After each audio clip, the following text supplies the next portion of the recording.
Hi, I'm Christy McDonald, and here is what's coming up on One Detroit Arts and Culture.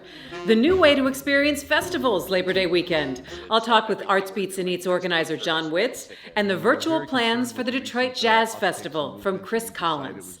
Also ahead, the expression of modern dance with DDC Dances. And then Detroit Chamber Winds and Strings on a live performance this week. It's coming up right now on One Detroit. Support for this program provided by W.K. Kellogg Foundation, a partner with communities where children come first. The Cynthia and Etzel Ford Fund for Journalism at Detroit Public TV. From Delta Faucets to Behr Paint, Masco Corporation is proud to deliver products that enhance the way consumers all over the world experience and enjoy their living spaces. Masco, serving Michigan communities since 1929. The Dte Foundation is a proud sponsor of Detroit Public TV, among the state's largest foundations committed to Michigan-focused giving. We support organizations that are doing exceptional work in our state. Visit dtefoundation.com to learn more. Business Leaders for Michigan, dedicated to making Michigan a top 10 state for jobs, personal income, and a healthy economy. Nissan Foundation, Ally, and viewers like you.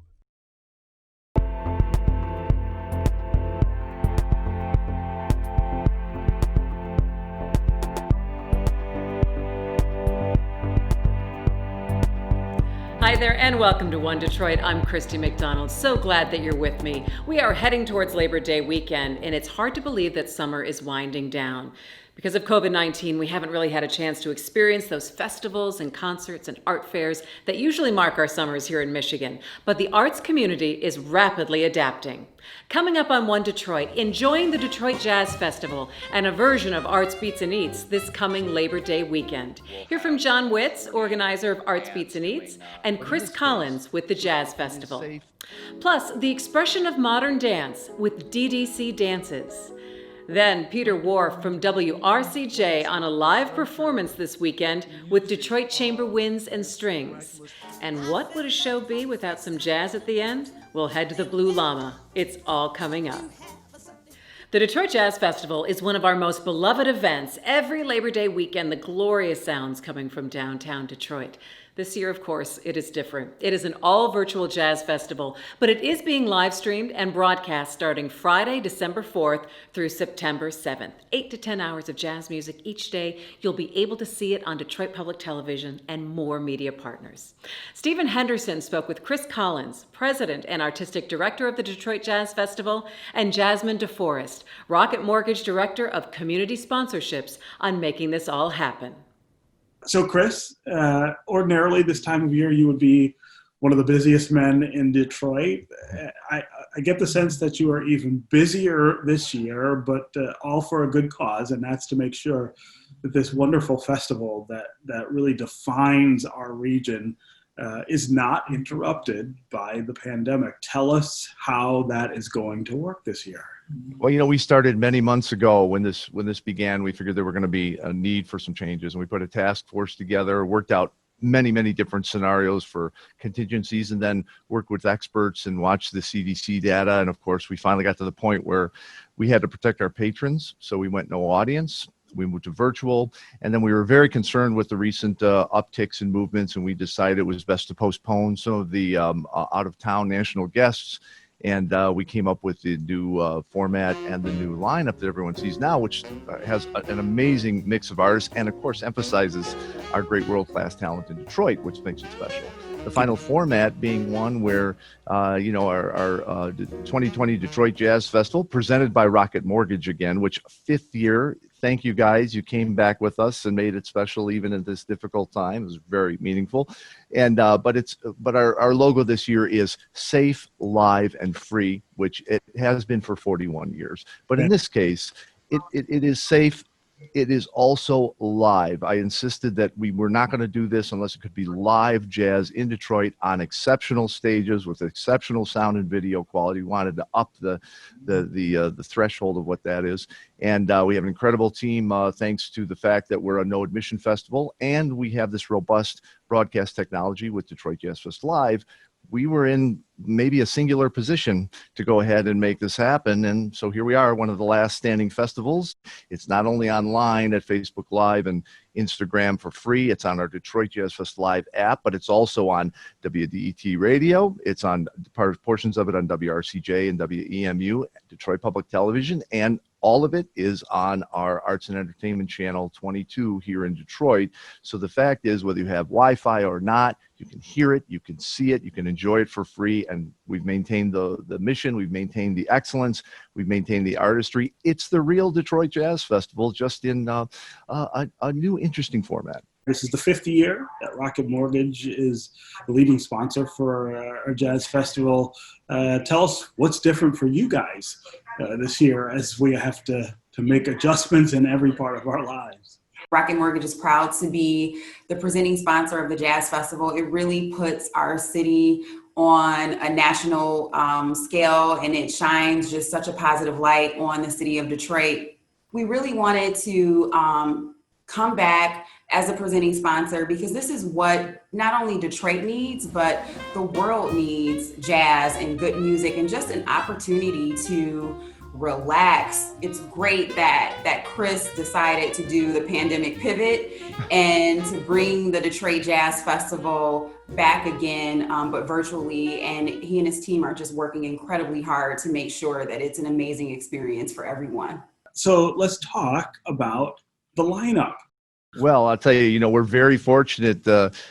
We have some special moments. We are celebrating the 80th birthday of Pharoah Saunders. He's going to be with us, along with one of our Untitled series presented by Rocket Mortgage.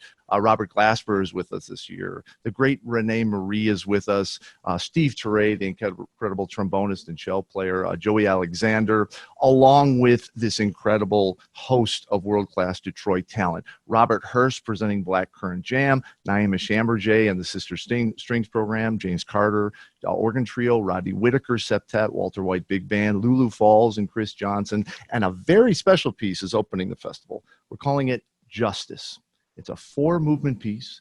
Each movement is presented by a different ensemble that's playing elsewhere at the festival, and they've composed an original work, and it deals with the amplification of all these issues, the fact that we're revisiting issues and understanding that there's been movement in some areas and no movement in others, and we're forced to look into ourselves. So Justice is a piece that gives us a chance to express those emotions and feelings musically. So movement 1 is Naima Schamberger with the Sister Strings Program. They're doing a traditional African spiritual, Kumbaya, rearranged, and then the all-stars from the Detroit Jazz Festival doing one of my pieces, Fear and the Fearless, and then Michael Jellick on solo piano, Promise and Perseverance, and then Robert Hurst Group wraps it up in the 4th movement with Just Us for All. And there'll be pieces of John Lewis in there. There'll be all sorts of little messaging and beauty. And it's a coming together of our community to make one joint statement. We'll use all the stages contiguously. It's going to be a very beautiful expression at the beginning of the festival. So there'll be those special moments and unexpected pleasures, visits by some of our national artists we had to postpone. They'll be visiting us throughout the festival, and a lot of surprises along the way.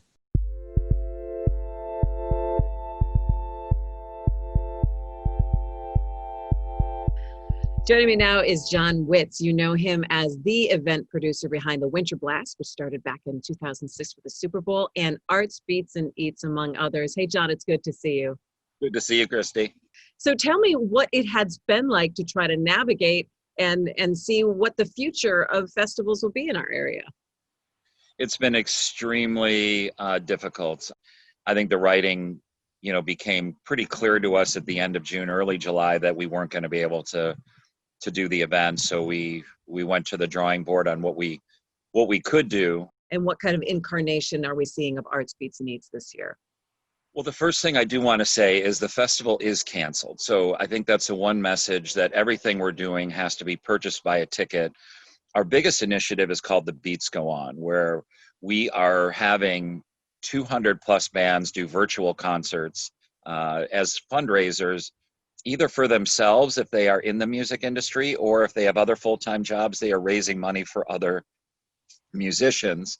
We also have a fundraising button to raise money for local musicians that have our standard is if you made 50% or more of your money from the music industry prior to COVID, you qualify for a share in that donation we're working on. And then the feel of the outdoor event comes through with drive-through concerts on the 4 days of the festival, September 4 through 7. So we'll have 40 bands doing sets with a local band partner, half-hour shows, 50 cars in our main stage parking lot, 2 people per car, meeting the 100-person restrictions that we are, put into. And those bands are keeping 100% of the money that they raise. And we are working on a major Oakland County grant. So we're hoping to get matching funds and potentially raise in the hundreds of thousands of dollars for musicians. Has it been tough to navigate what the parameters have been in looking at all of the various other things that are opening up? Well, yeah, I think it has been extremely, I'm not going to say tough to navigate because we are rule followers. We believe in health and safety guidelines. We think the governor with the state overall has done a really good job with Michigan compared to other states. At the same time, we have seen inconsistencies that just, we think are a little bit arbitrary, and I think we should be afforded a little more leeway with the event industry if it is done with good safety and enforcement. The casinos opening up, 15% of capacity can be over 1,000 people for an indoor place, and we're outdoors. The malls have hundreds of people, and I think there should be, for the event industry and arts and culture, we should be given afforded a little more. Talk to me a little bit, John, about art and some of the art component of the event this year. Yeah, so the art is, again, similar in the sense that everything that we're doing, you need an advance ticket for. The art is called Art by Appointment, where we have our artists are juried. They're of exceptionally great quality, and has been the case with the festival.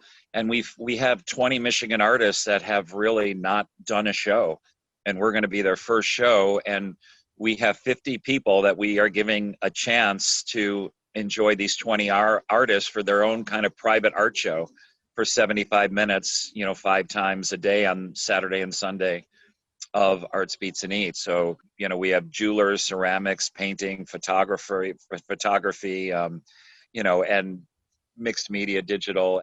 Of course, every time you have a summer festival, the food is the big thing.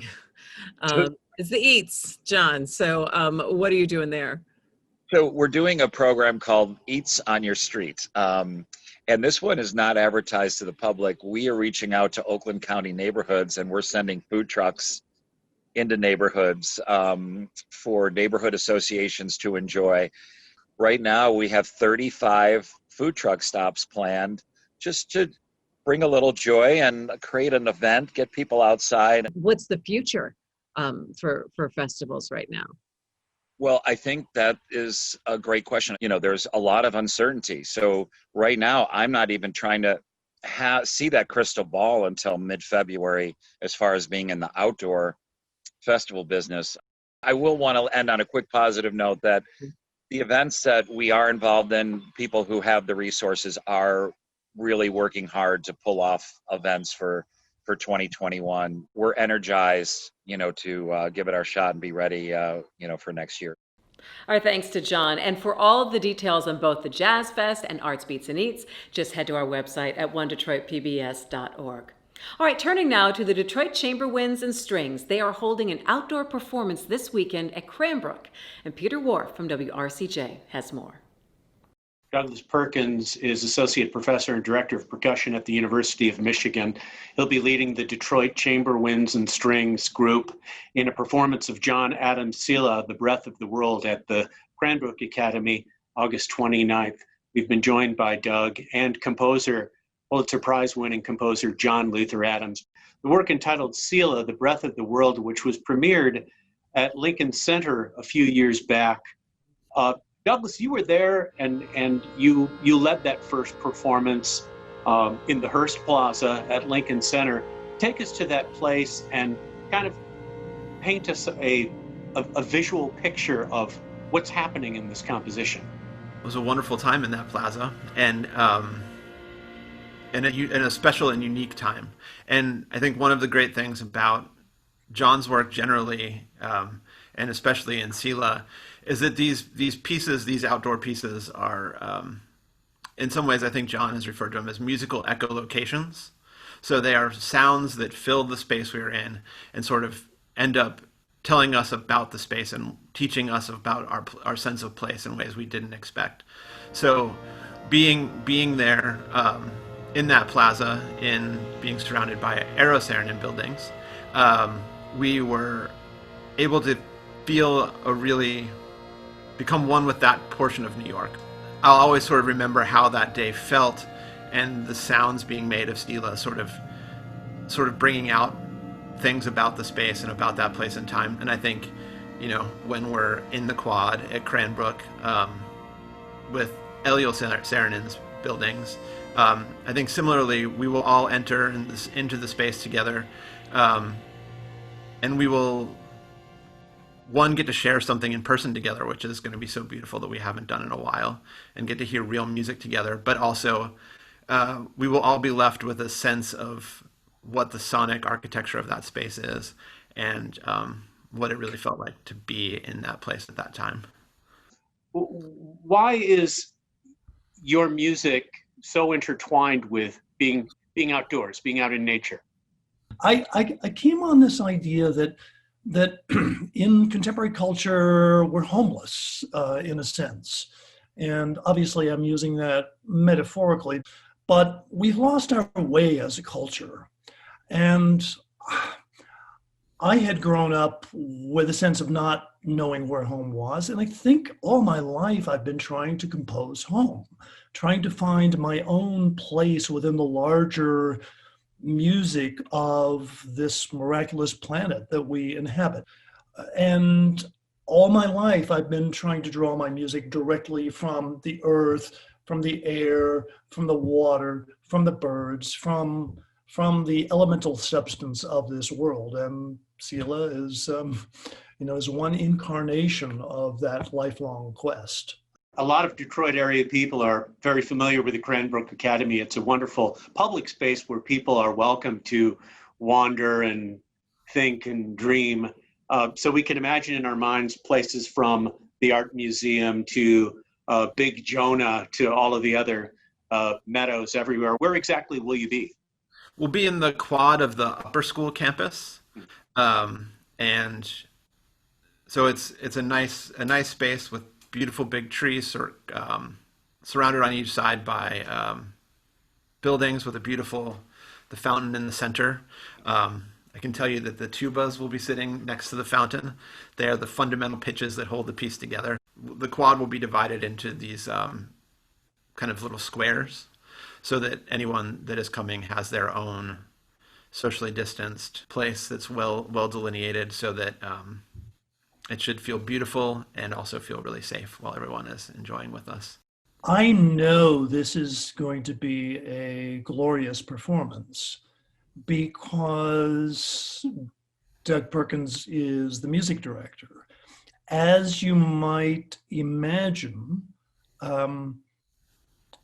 these outdoor works present unique challenges, and it's very different from performing music indoors in a concert hall. So we've got the musicians, we've got the space, and we've got Doug, who has designed and led more performances of my outdoor works than really anyone else.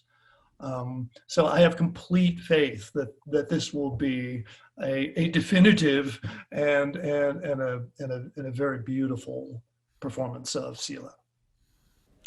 And finally, this story comes to us from our show called Detroit Performs. This year marks 40 years of DDC Dances. It's a professional modern dance company focusing on high-quality contemporary dance and educational outreach.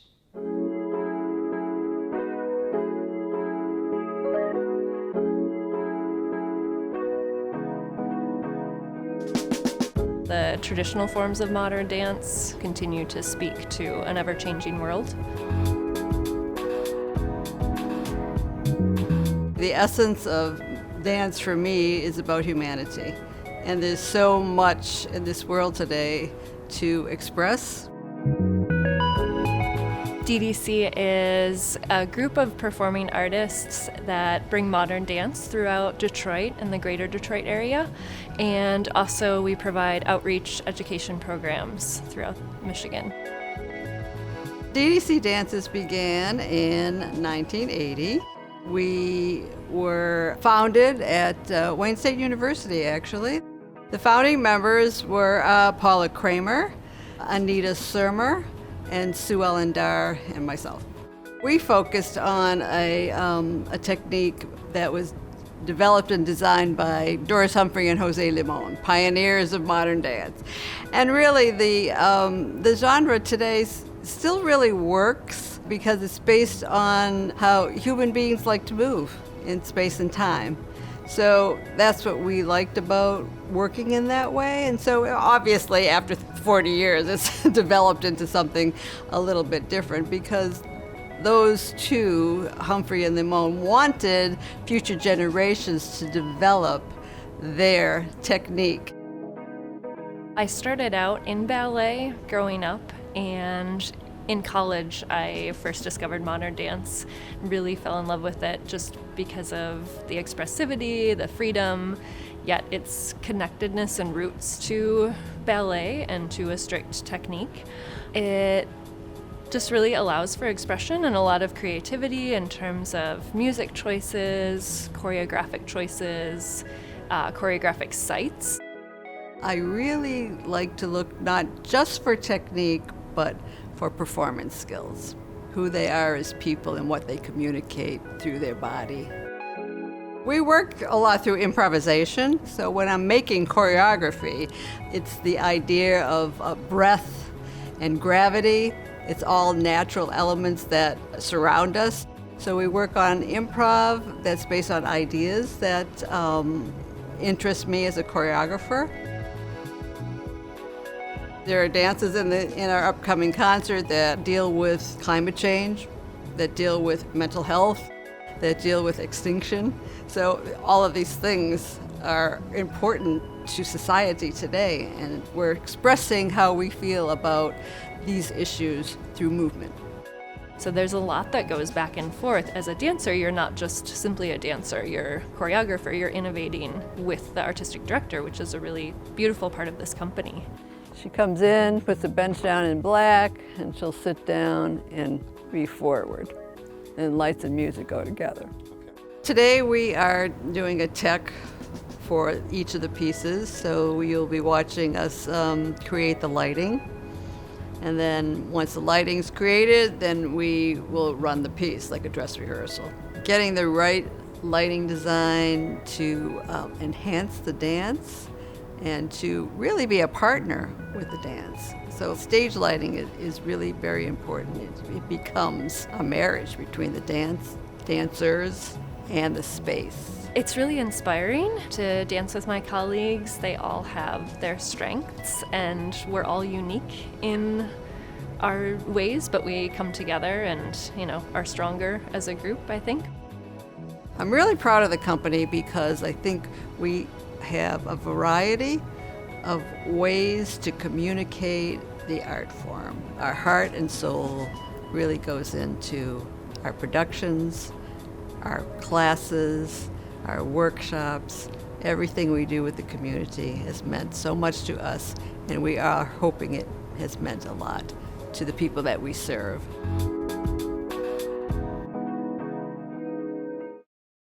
Just head to our website at onedetroitpbs.org for information on the virtual Detroit Jazz Festival and all the ways you can take in the amazing performances Labor Day weekend. Plus, you can check out tickets for the various in-car concerts and art shows from Arts, Beats, and Eats as well. For all of our stories we're working on every day, that's onedetroitpbs.org. All right, so let's end the show by heading to the Blue Llama for some jazz. Enjoy, and I'll see you next time.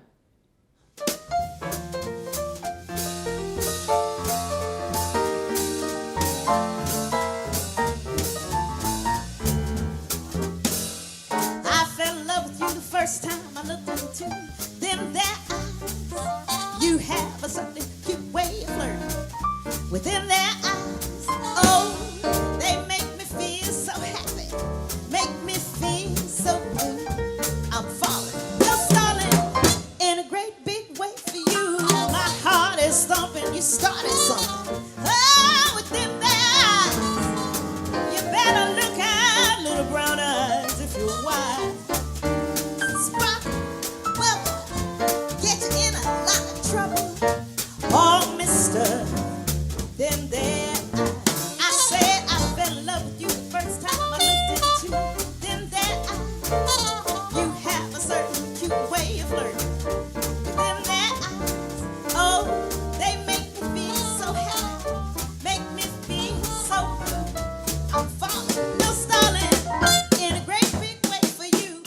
You can find more at onedetroitpbs.org or subscribe to our social media channels and sign up for our One Detroit newsletter.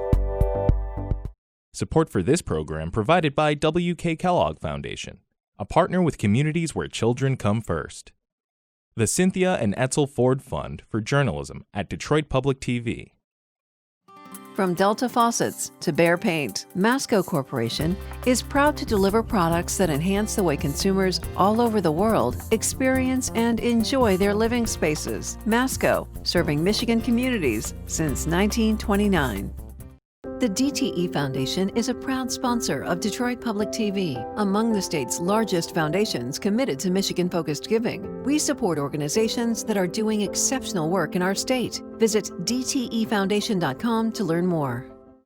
Business Leaders for Michigan, dedicated to making Michigan a top 10 state for jobs, personal income, and a healthy economy. Nissan Foundation, Ally, and viewers like you.